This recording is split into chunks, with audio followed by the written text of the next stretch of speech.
Hello, ladies and gents, it's Carter here, and oh yes, I do say it happens to be the anniversary of Canada. Is that what you expect us Canadians to sound like? Like, honestly, my buddies on my comp team who live downstairs, that's the US by the way, we're all like, what, you're Canadian? But you sound American. Well, what do you expect me to sound like? You want me to have a weird accent or something? No, we literally speak the same language on the same continent with similar cultures and we visit each other a lot. Honestly, the only way I can pick an American out of a crowd is that guy who's chomping on a cheeseburger with a Texas shirt on. Haha, stereotypes. Anyways, I'm making this video because I'm proud of Canada and I'm very patriotic. Also, today is the birthday of Canada, also known as Canada Day. I know, we're very creative with our holidays. It's on July 1st, which is also my friend's birthday. It's kind of how I remember his birthday, but anyways, it's 3 days before America's birthday, so I bet you Americans don't really care about it that much. Something that I bet you Overwatch fans probably know is that Farah might be half First Nations because of her Thunderbird and Raiden Dancer skins. And we also don't know who her father is, so that's just about as close to Canadian any of the cast of Overwatch will ever get, which pains me just a little bit inside since there are two American heroes, albeit they're both wanted for jail and one of them's a national terrorist, but that's not what we're here for. While that Farah gameplay is going to go on in the background, I'm going to show you the wonders about Canada that's very different from the US. For everything you knew, mark a point and tell me your score in the comments below. So first of all, our accents. Well, there aren't many differences, which is why we can pass as someone from either country fairly well. One of the things that isn't true at all is the way we use the word about. Americans think we say about or something. What is it with you people in boots? I say about. Everyone I know says about. Roundabout, about, trout, pout, stout. Literally nobody pronounces it about. Next, I'm just gonna say that no one puts a at the end of a sentence. Nah, I'm just kidding, yeah, we do that sometimes. Let's talk about when we use it then, shall we? It's used at the end of a question, usually with a statement attached. Here's an example. You know that's not true, eh? Another example is a question I already asked before. I use shall we instead of a, so you wouldn't catch on yet. The sentence would be resaid as, let's talk about the circumstances in which it's used, eh? It's also a casual thing that I personally say only 5 or 6 times a day. It's definitely not the end of every word or sentence, so please don't do that thing you Americans do, you know, where you say a lot, because it's used just as often in Canada as you Americans say or huh. Okay, now that that's out of the way, let's talk about words specifically. So in Canada, we have things called chocolate bars. Say it with me, chocolate bars. You know those things you call candy bars or something like that? Well, those are called chocolate bars in Canada because they all contain chocolates, so why not? In Canada, we ask for a bill instead of a check at restaurants, we have Girl Guides instead of Girl Scouts, we have postal codes instead of zip codes, we mark instead of grade tests, we write exams instead of taking them, we call sweatpants track pants, which is weird considering I call them sweatpants, but anyways. Also, we call tennis shoes running shoes or runners, probably because they're used for more than just tennis. The weirdest one, by far, is what we call hydro. We get hydro bills instead of electricity bills, because at least in Ontario, we try our best to use hydroelectric dams for electricity because we like to keep our carbon footprint fairly small. For 13.6 million people, using water power allows us to do what we need, and we even have extra to sell you power-hungry USA folk. So there are a lot of things that are in Canada that don't exist in the States. One of those things is beaver tails. Before you start projectile vomiting all over the place, they're not real tails of beavers, that's ridiculous. They're actually just pastries that are flattened out and covered in cinnamon and sugar.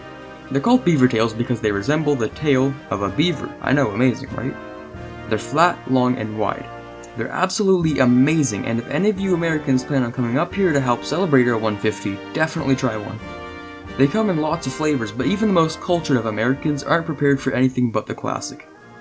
Next, we have Nanaimo Bars, which are apparently only Canadian. I actually didn't know about this until recently. I thought everybody had them. So they're basically just little squares of brownie and icing, and they're bound to clog your arteries within a couple bites.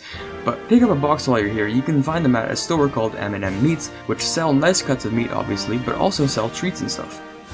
Okay, let's see, what else do we have here? Oh boy. Alright, so I'm gonna go through this one slowly so you can grasp it, okay? When Canadians buy milk at the store, we buy it in bags. Calm down, I know what you're thinking. Doesn't it just spill out all over the place? And the answer is no, we're not idiots. Think like this. You need something that can hold the bags upright. We call that a milk holder. It's a plastic thing that we keep and it holds the bag of milk upright. You then get the little thing that rests either on the fridge by a magnet or on the side of the holder by a clip. The thing has a tiny little blade inside that you use to glide along the corner of the bag to cut a small hole with. You can tip the holder using the handle to pour the milk the same way you would pour from a plastic jug. By using bags, it reduces the amount of plastic used in milk transport. Again, it's just more eco-friendly, which is kind of what Canada's all about nowadays. So, the differences in brands and stuff. So, in Canada, we have something called Coffee Crisp, which is a type of chocolate bar that contains caffeine in it. It's really helpful when studying for exams, I can tell you firsthand. We have Caramilk, which is another kind of chocolate bar that has caramel inside of it and stuff. It's actually super good. You guys have Smarties and so do we, but they're a little different. You see, our Smarties are like Canadian M&Ms. We still have your little sugar disc things, but in Canada they're called Rockets. Maybe because the name Smarties was taken first, I don't really know. Oh yeah, there's also Kinder Egg Surprises. They're little chocolate egg things, but inside of them there's like a smaller egg that's plastic and you open it and there's like a little toy inside. Yeah, those are in Canada. For some reason, I don't know why, but you guys don't have them in the States, probably because it's a plastic thing inside food. But I mean, if you have half a brain cell, you can probably take it out. I mean, I don't know. I don't know why that law is in place in America, but you guys are really missing out. Okay, next we have lots of coins. Notably, we have $1 and $2 coins. They're called loonies and toonies. Loonies have a picture of a loon on them, which is kind of cool, I guess. If you got this right, congrats, you know about 1% of Canadian culture. It's about as much as me knowing that you have $1 bills, which to me is weird. So what we have here is kind of weird in terms of buying video games. In Canada, we go to a place called EB Games. I don't know what the name stands for, but meh. Of course, we'd also go to Walmart or Shoppers Drug Mart for games because they do sell them there, but I digress. EB Games is owned by the company GameStop in the US, not to be confused with the company GameSpot, which is a review and news website for video games. In Canada, a game will take you back about $80, while in America, games cost around $60 from what I gather. If you adjust economies, that's about the same value with a margin of about $1. Things just tend to cost more in Canada, but in contrast, the lower cost of living in the same lifestyle, with free healthcare added, just sort of justifies everything in my opinion. Now, on to the really cool stuff. Canada has its own version of the FBI. We call them the RCMP. It stands for Royal Canadian Mounted Police. I don't know who we let name these things, but they don't actually ride horses most of the time. Sorry. We call them Mounties and they're just sort of the federal police. Fun fact, if you're suspected of being a criminal, the Mounties are allowed to look through your webcam all they like to see what you're up to. They also don't need your permission and the computer isn't even notified of the activity. Spooky, huh? Also, just as you Americans have your special task force like SEAL Team 6, Canada has something kind of scarier. We have JTF2.